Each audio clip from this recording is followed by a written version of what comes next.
Hello and welcome to my easy to understand guide to Deutschland 83 and the television industry.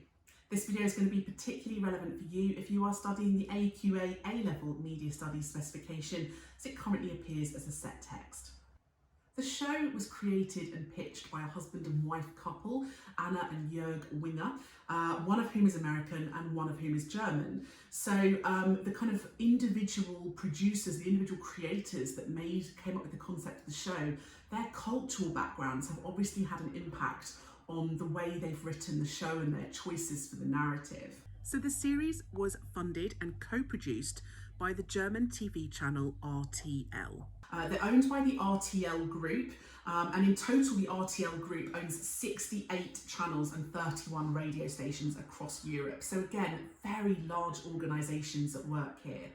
RTL employed a company called UFA Fiction, which is a production company to help them produce the TV series. They are a German company and they're owned by Bertelsmann, which is quite a big company within Germany. And they are responsible for lots of major film and TV, so they're quite an experienced company. It's set in the 80s, which is an increasingly popular time period to have a product set in. If you think about things like Stranger Things, you know, the 80s has quite a big cult following. And so people do quite like that decade and seeing it recreated in TV and film. So that helps to reduce the risk of the programme further. If you're going to set anything in a historical time period, you have to have a lot of money for costumes and props and sets. And potentially also for things like CGI in order to erase more modern elements and add to the historical atmosphere. So it's quite a high budget production. In order to produce the TV series, they had to hire experts on both sides of Germany, because of course the country of Germany was split into the east and west. Around the kind of time period of the war. So it was important to have historical experts involved in the making of the TV series. They also had to employ a range of historians, as well as military advisors and NATO advisors to get the historical information accurate. And that's a really great way of engaging audiences who are perhaps really into kind of military and historical based products, who might notice if details were incorrect.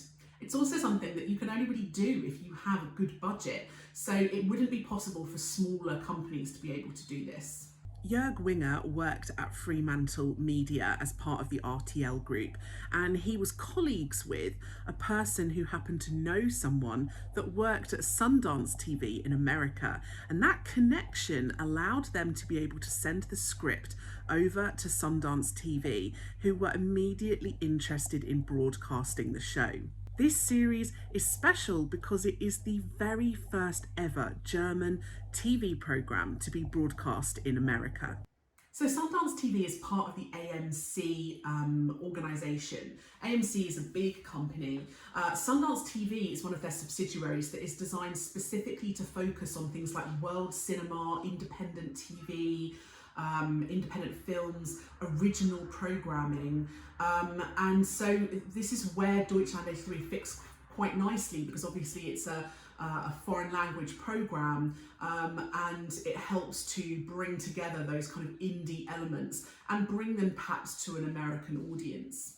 Sundance TV and AMC in general are funded by subscriptions in America, so viewers will subscribe to their TV services. They actually have 61 million subscribers, so they're quite a big channel and a big company.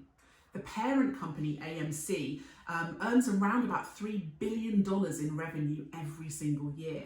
They are diversified. They work in both the TV industry as well as the film industry. They own multiple TV channels in America. They own cinemas. They have streaming services. They are global, you know, they're a very large conglomerate. In the UK, it's broadcast on Channel 4. Channel 4 is a public service TV channel, which means it has a remit, a certain thing that they have to do, which is to provide some kind of educational content, but also to provide entertainment. And part of their remit as a public service broadcaster is to be alternative and different to other TV channels. And that perhaps explains their choice to broadcast Deutschland 83, something a little bit quirky and a bit unusual. Now, the interesting thing about Channel 4, unlike a lot of other TV channels, it doesn't have its own production department, so it can't actually make any programmes itself. It outsources all of its production work, or it buys content in from other channels. So the choice for Channel 4 to purchase Deutschland 83 for use on its channel is reflective of the fact that they can't make their own content, and they tend to purchase products in. When it was shown on Channel 4, a man called Walter Lazzolino introduced the programme and sort of explained it.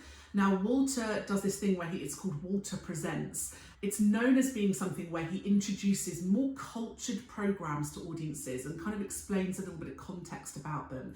So the use of this scheduling and programming format with the introduction by Walter Lazzolino is a great way of targeting an audience who are perhaps looking for world TV, foreign language programming, etc.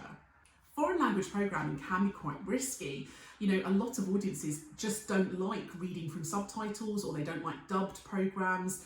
And so it can be quite a risk for a lot of TV channels. And there's ways that TV companies can try and minimise that risk. So one thing that Hesmondhalgh thinks is that you can use celebrities or stars within your products. And there were some cast members in Deutschland 83 that may have been recognisable to people from other products. For example, Maria Schrader in the cast, some people might recognise from the TV show Unorthodox. Some people may recognise Sylvester Groth from Inglourious Basterds, the Quentin Tarantino film, and other people might recognise Ludwig Trepte from Generation War. So there are some people who, despite being German, are perhaps recognisable to people in other countries, which helps to make the programme more marketable and accessible. The programme obviously spawned some sequels as well, Deutschland 86 and also Deutschland 89, and this kind of spreading out into sequels and creation of a franchise again helps to increase profit for a company. The marketing for the show was quite in depth. You've got to try and sell this programme, don't forget, to an audience who might not be sure what to expect. So they used lots of pictures that were kind of sliding images where audiences could kind of slide back and forth to see the before and after of what the world looked like before and after the war, before and after the Germans. And so that was kind of a nice interactive feature that people were able to play around with online. Different styles of posters were created to target different audiences in different countries. Online, on social media, the companies involved actually created 80s style playlists of songs, 80s infographics, and that helped to engage audiences who really like the 80s, so targeting particular age groups, but also helps to be quite interactive. Lots of audiences wanted to get involved, and it sets the kind of time period for the programme. One of the creators, Anna Winger, she actually tweeted quite a lot about the programme, and so her social media posts helped to promote it. There were a lot of interviews carried out with the cast and crew in things like magazines, newspapers, and on chat shows too. There were also a lot of teasers released and trailers released on social media, and there was a lot of tagging of cast and crew within posts as well to help broaden the reach of their marketing campaign. Kino Lorber actually specialised in world cinema and foreign language materials, so it's a good choice to use them for distributing in North America, because you want someone who knows how to market that product within a country that doesn't actually take very well to foreign language programming. The main distribution company was Fremantle Media, and they were the international distributor apart from in North America, and they distributed Deutschland 83 to over 10 countries. And Fremantle Media is a very powerful distribution company. They're part of the Bertelsmann conglomerate, and they are global, diversified, and they've got a huge amount of power.